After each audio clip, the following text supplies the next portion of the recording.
the war in Afghanistan. It was this constant presence for 20 years, right?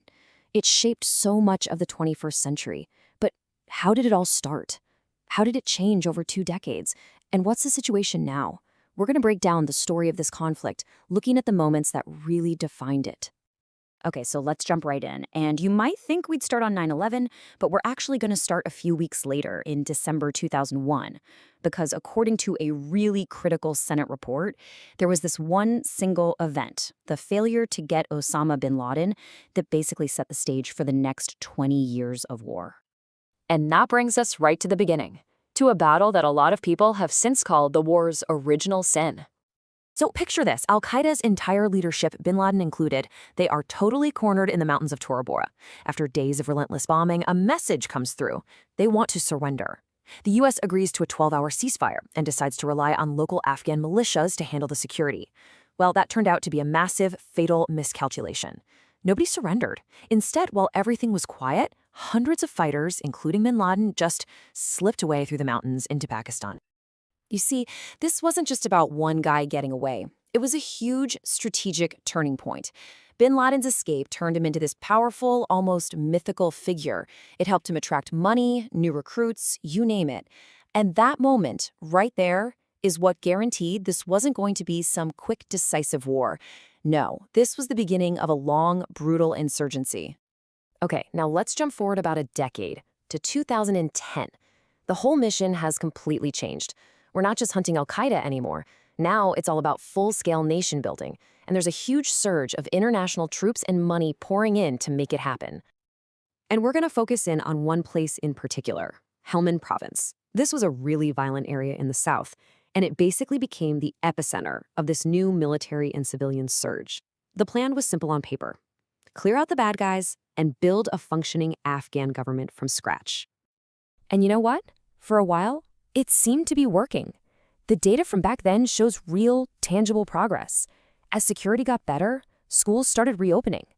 And get this, in just the last 3 months of 2010, student enrollment in Helmand went up by almost 15,000 kids. That's huge. And it wasn't just schools. You can see this growing sense of security right here. As international and Afghan forces started securing more territory, look what happened to public confidence in the police. It shot up from 63% to 84% in just a few months. People were actually starting to believe in the new system. But, and this is a huge but, even inside these super optimistic reports, the warning flags were all there. The progress was incredibly fragile.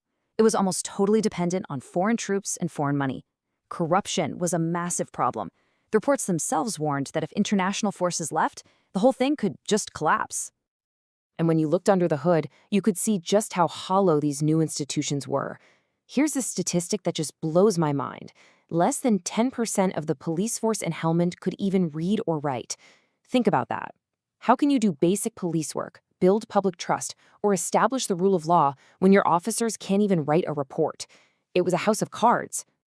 So that fragility, that house of cards, it leads us right into our next chapter, the sudden, catastrophic collapse that pretty much stunned the entire world, almost 20 years to the day after the war started. I mean, the speed was just breathtaking.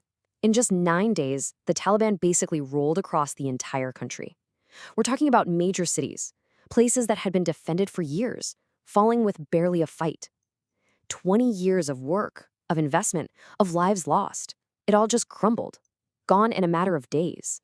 So the big question is, why? How did it happen so fast? Well, it was like a perfect storm, a total domino effect.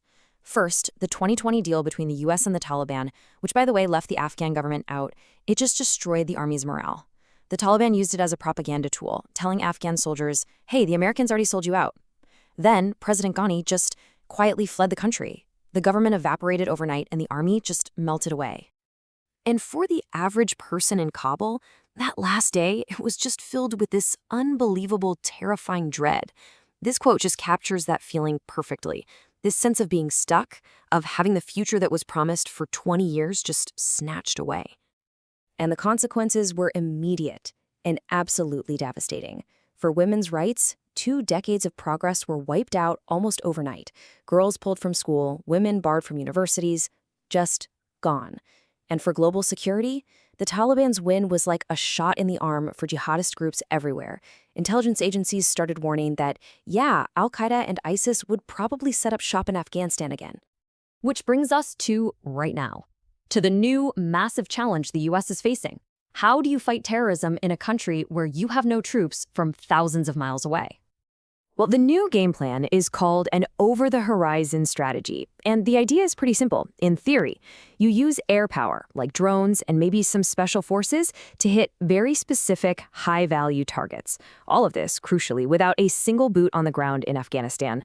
But, and you knew there was a but coming, here's the massive problem. This whole strategy depends on having good intelligence and the right infrastructure. And after the withdrawal, the US has neither. There are no bases in Afghanistan or any of its neighbors. Human intelligence, people on the ground, is almost non-existent. And the drones, they have to fly all the way from Qatar. That makes getting good, timely intel, well, it's incredibly hard.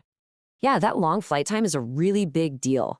It means the drones have way less time to just circle a target, to watch, to make sure they've got the right guy. And that dramatically increases the risk of making a catastrophic mistake. As one U.S. general said after a tragic strike in August 2021 killed 10 civilians, we did not have the luxury to develop a pattern of life. They just couldn't watch long enough. So when you put it all together, it leaves us with a really sobering question. From that one fateful escape at Tora Bora all those years ago, to the tragic collapse, and now to this new reality, it all makes you wonder, has America's longest war actually ended? Or has it just evolved into something new, something more distant, and maybe even more difficult?